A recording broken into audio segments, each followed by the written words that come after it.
So in today's devotion, which is kind of a continuation of Article 3 of Part 3 of the Small Called Articles, all of this is within the Book of Concord. We are still in the Book of Concord. We're still going through it, kind of these foundations of Lutheran faith and theology and doctrine. And it's what Luther writes here is concerning the false penance of the papists, which is the Catholics. Again, at the time, and painting with a broad brush. But he's saying their theology divides penance into three parts: contrition, confession, and satisfaction. So what he's writing against is this idea that first you have to feel bad for what you did, then you have to confess what you did, like you have to list it out, you have to actually speak it through, and then you have to do something to make up for what you did. So the example would be, you did something wrong, you feel bad about it, you go to your priest, you tell them, I did this thing wrong, this exact thing wrong, and they'd say, now go do this to make up for it, and then you're forgiven. Is what he's writing against. And he's saying no. And I think this is a problem we still struggle with today, because there is some idea that even if you are repentant, you have to do something to make up for what you did. And I don't think we have this issue with God as much. If you're watching this devotion, maybe you do. And I have something to proclaim to you, and that is your forgiveness from God is not dependent on what you do to make up for your sins. Okay?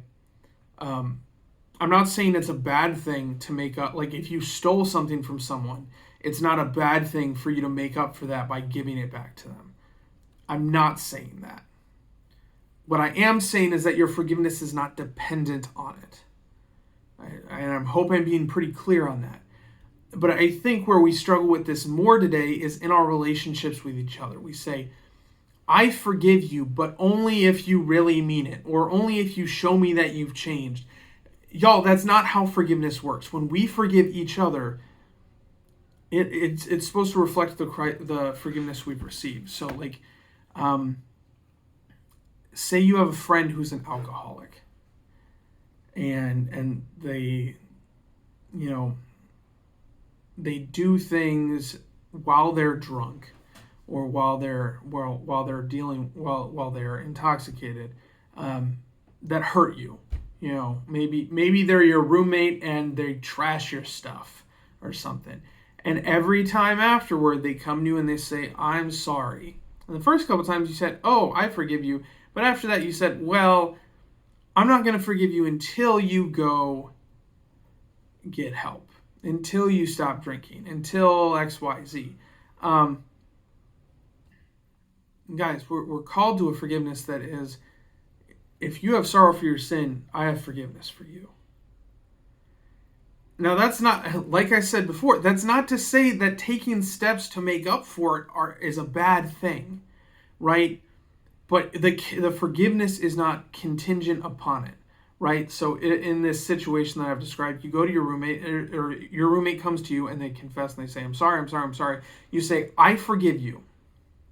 Now I want to help you do better. You are forgiven, but I want to, maybe we'll get you to an AA program, maybe we'll check you into a recovery like, we're going to work on this, but it's not, I don't forgive you until, it's, I forgive you and, okay?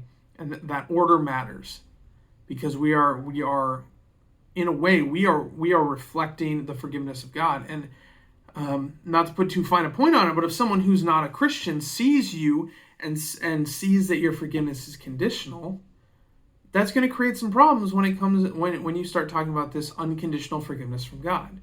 And it can be hard. I know it can be hard, especially when it's a habitual or a repeated sin. But the reality is, this is what we're called to. We're called to unconditional forgiveness. So that's what I have for you today. If you have comments, if you have questions, if you have concerns, you can always put them below. If they're more private, or you don't want them out in public, you can always send them to me individually. regardless, brothers and sisters, go in peace, serve the Lord. Thanks be to God.